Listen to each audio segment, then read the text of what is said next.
All right, how is everyone doing? I'm Rich CELENZA. Thanks for tuning in to the Rich CELENZA Show. WTF are you talking about?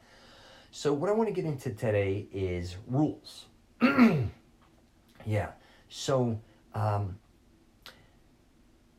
rules that actually, I shouldn't say help us, that actually destroy us. So we all have rules that we follow. We abide our own personal rules, right? I don't care who you are, you've been programmed most likely by your parents, could be your siblings or whoever was your parental guardian when you were younger, but a lot of rules were installed into our minds. Most likely we took a lot of what our parents or whoever was overseeing us as a child or growing up, we took a lot of what they were doing and we installed them into our life, which could include political beliefs, religious beliefs, personality traits, obviously eating, drinking, sleeping, everything. Their patterns are whoever was taking care of us. We kind of fell into their patterns. We obviously learned to talk through them and many other things. So, but I think as time went on, a lot of the rules that were installed in us were installed by people that had kind of old school beliefs, which is wonderful, nothing against that. But sometimes these rules that we've installed into our lives have not really panned out correctly for us. And internally, we knew they weren't right for us. So that's what I want to get into today. So I talk about my mother a lot of times on the show or whatever, but she installed certain things into my mind because she was very religious.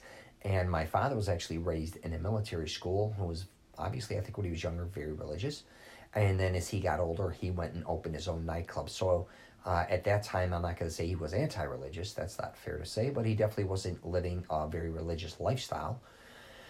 And the thing is, after my mother's divorce, I think she wanted to get closer to religion because I think she felt maybe ashamed she failed or whatever, which is ridiculous. But I think going back to the early 70s, there was no one really getting a divorce. And I think it was really hard on my mother, and a lot of people were, including a lot of my family members and things, they were anti-divorce, especially if you were Catholic. So again, you're back to rules and how they were kind of installed into us, and it's hard to break out of that. But my mother then, I think, wanted to raise me to be a priest, which is fine. I think that's what she really wanted me to be, and my father wanted me to be a nightclub owner. So I kind of was talking about being in kind of a bipolar situation. I gravitated more towards my father, and it wasn't just because the nightclub business was a lot funner from like 2 to 15. That's when he owned it, because really it was very daunting at times. My father always had to work. And don't get me wrong, it was fun going into your father's nightclub bar. He had a restaurant on top, and the music's blasting all the time, and bands and comedians and it was really awesome. I wouldn't change it for the world, but at times it's tiring, because it is a totally different type of lifestyle that I was living with my father. It was definitely not normal. And my mother was all of a sudden kind of shut down, where she was more just sitting at home, reading the Bible, watching PTL, praise the Lord, and then me going to church obviously in CCD on Sundays, Bible studies on Wednesdays. We did other church functions. She worked for the Archdiocese of Chicago. She's an incredible cook. And then I went to a Catholic high school. And back to rules, she wanted to install all these rules into me, which is, I understand exactly where she's coming from now. But I wanted to retaliate eventually against that. It went the other way with me. It actually burnt me out. Again, not her fault. Kind of reminds me of a kid who's an athlete that plays sports his whole life, and his father, somebody started him off at a young age. By the time he hits high school or college, he's burnt out. He resents the sport, hates it, doesn't want to have anything to do with it anymore. I can't say I felt that entirely with religion, but I did feel that to a certain point. Especially when you're going to religious camps, that really was kind of like, oh my God, my mother loved it. She thought I was coming back, saved again, and, maybe I could become a preacher and all these things. I didn't want her to know, but I was just like, oh my God, I hope I never go to Wisconsin again in the woods with these people. Which, a lot of Christians are wonderful people. Most are. But it gets to the point, too, the ones that are really obsessed with it, where that's all they want to do is talk about it, exhausted me. And it's very similar in the nightclub business. What my father and the bar, all we're doing is screaming over each other. And we're involved with a lot of drugs, alcohol, partying, which is fine too. That gets just as exhausting.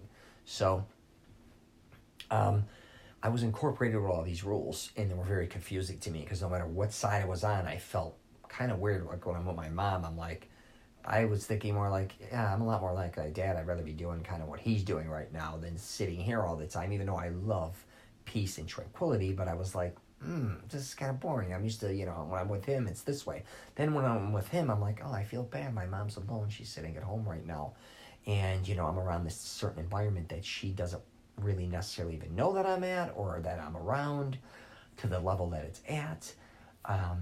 But to make a long story short, as I got older, I had to figure out what were my rules. And one thing I realized, especially when I first got married, I wanted to be a lot not like my father. And it wasn't, now I realize how much I am like him, but I wanted to be somebody who was like a different type of dad. I wanted to be the at-home dad. I was exhausted from being in bars and nightclubs my whole life, in the vending business and all that. And I kind of made up my own rules then. So I had like this, it was kind of a mixture between, and my kids went to a Catholic school because my mother, I know, really would appreciate that. So I was trying to incorporate kind of both. Even though I was still working with my dad, we were in the bar and nightclub business. At the same time, trying to install a lot of my mother's values in my kids. I tried to take both and blend it. But then, truly after I got divorced, I was just exhausted from all these different fucking roles that I felt kept putting me in a rut. They were really, none of these things were really me. Little bits and pieces were. But I had to really analyze my life and say, what rules work for you? Like, I couldn't be the person. I kept feeling like I was always in a rut, or I was always questioning my beliefs, or always questioning my behavior, all these different types of things, which exhausted me. And I think a lot of people do this, and I don't think a lot of times our rules work out for us, so we don't want to reanalyze them and switch them up to get different circumstances, or put ourselves in different situations because we're afraid we're going to fail. There's a fear component, or our parents are going to look at us a certain way, or our friends are going to look at us, or our siblings, or our colleagues. Like, it's not easy to break your own rules. And when I say rules, hopefully you know I don't mean laws. Again, I'm not telling you to break the laws, and I understand when I say rules, we basically have our own rules/laws, which gets us by. And what I think happens too is we fall into a rut. We keep doing the same thing over and over again, like insanity a little bit, and expect different results. It never happens. Or we just keep doing the same thing over and over again, and we're miserable, but we don't know how to change it. And it could be as simple as, if you look at your life, you may get up, you have to have a cup of coffee. If you don't, you're an ass. You're out of coffee. That's your rule. I have to have coffee. If I don't have it right now, I'm an asshole. So then you treat people like an asshole because you're out of coffee that day. That's a rule. That's ridiculous. You could go have a cup of orange juice or tea or whatever. Same with the workplace. If I don't get this, it's got to be my way or the highway. And you have all these rules, and you bog everybody else down with them sometimes, because if things don't go your way, you kind of treat them shitty, which you don't realize the reaction. So now it's not all going your way because something's happening with whatever's happening with your rules that day. So you make them as miserable as you're miserable, which isn't fair. And I think that's one of the things I'm trying to talk about on here is analyzing what you're doing. And that a lot of times what you're doing may not always be right for everyone else. And if you want to make certain changes in your life, which I think a lot of us do, we just don't want to admit them, you're going to have to break out of the routines that you've kind of been programmed, that your life has been programmed to kind of be.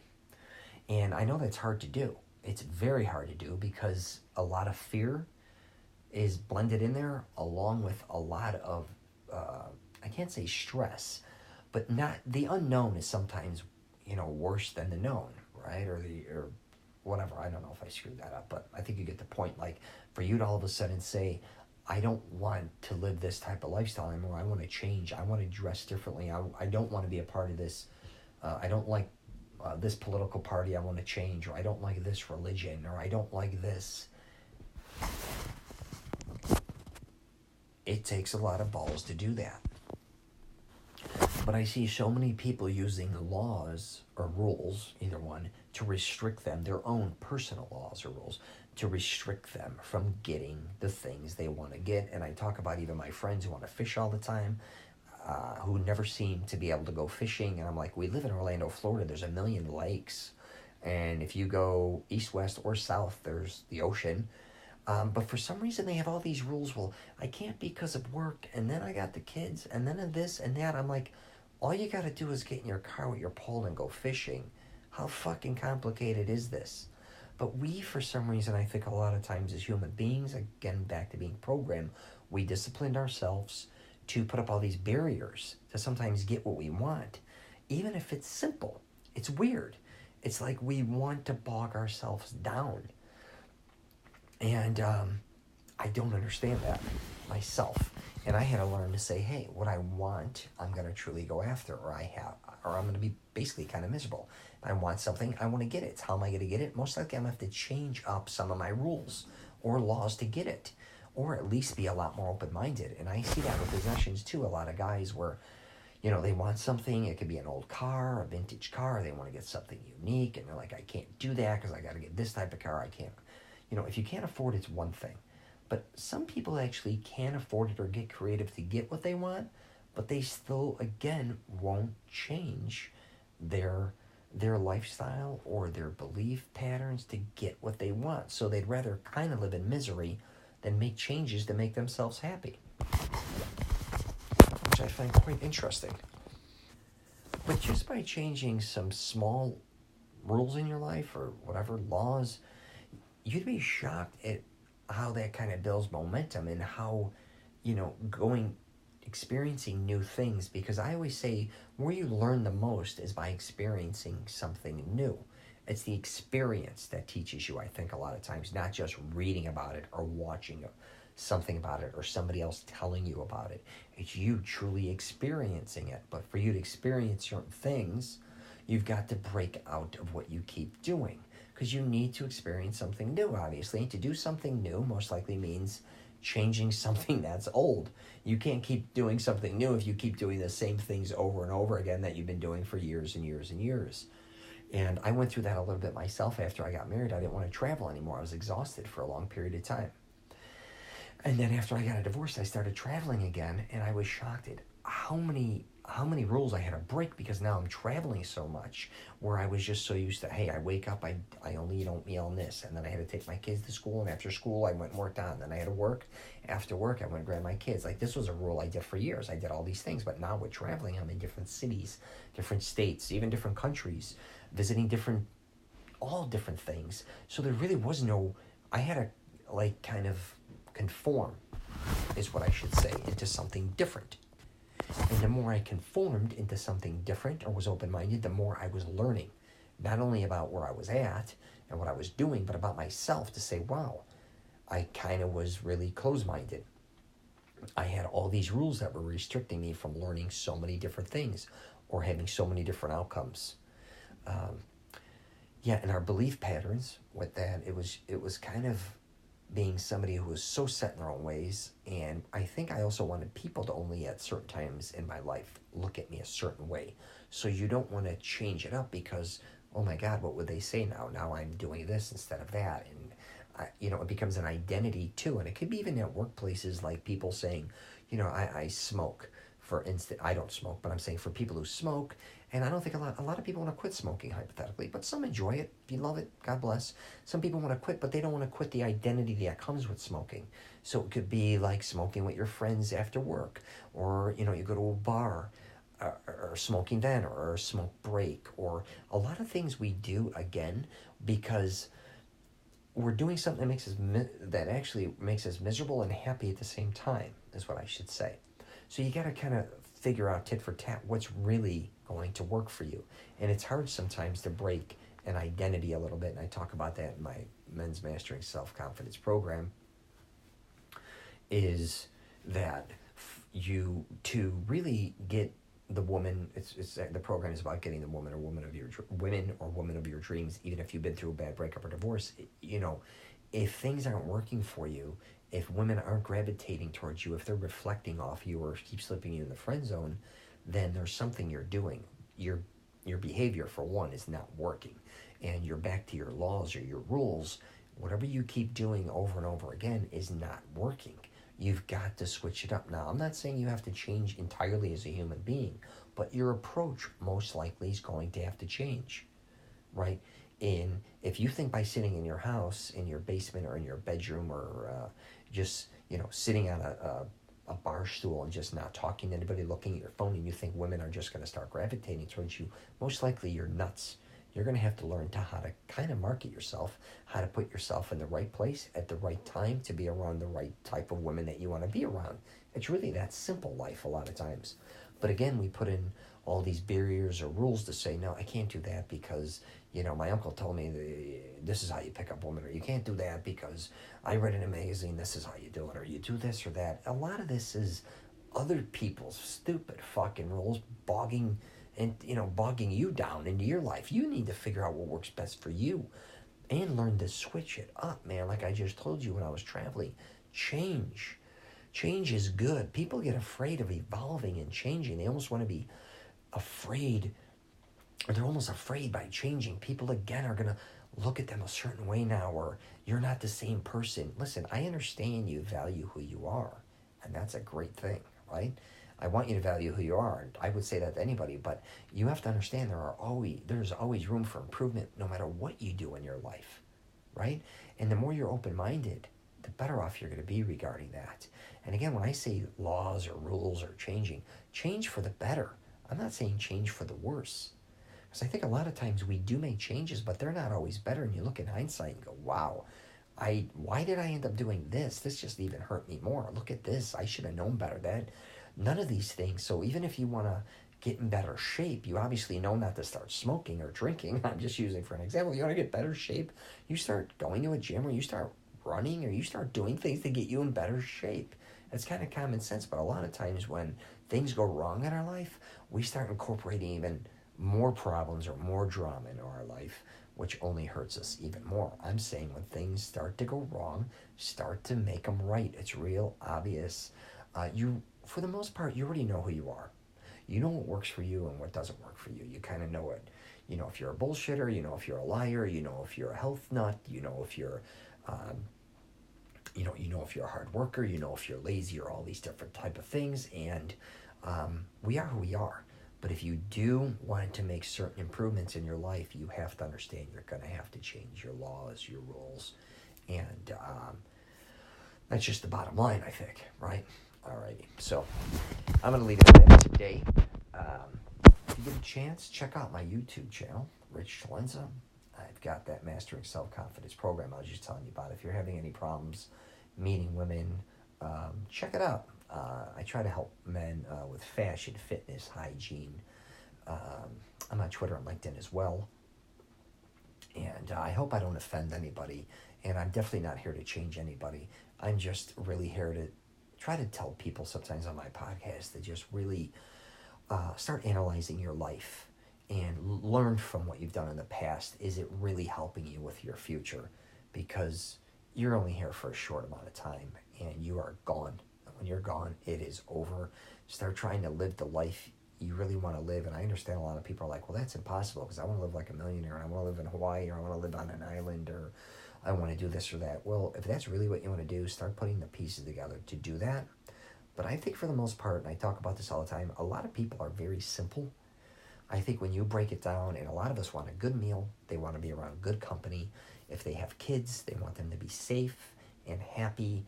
If they have grandchildren, same.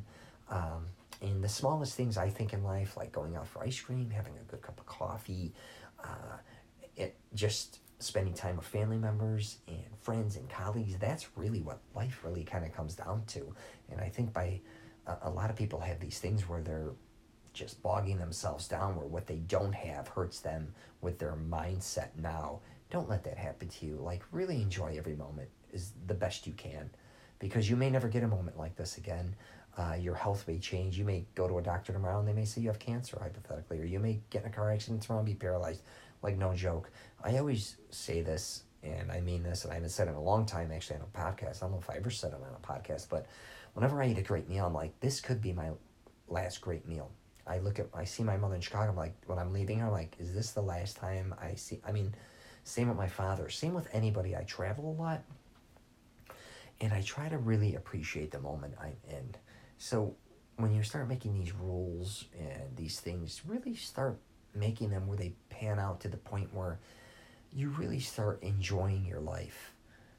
Do things that you really enjoy doing with the people you love doing it with, and I think you'll just make it that simple, and I think you'll start seeing life from a whole different viewpoint. All right, well, that's all I got for you. Take care, and I wish you nothing but the best.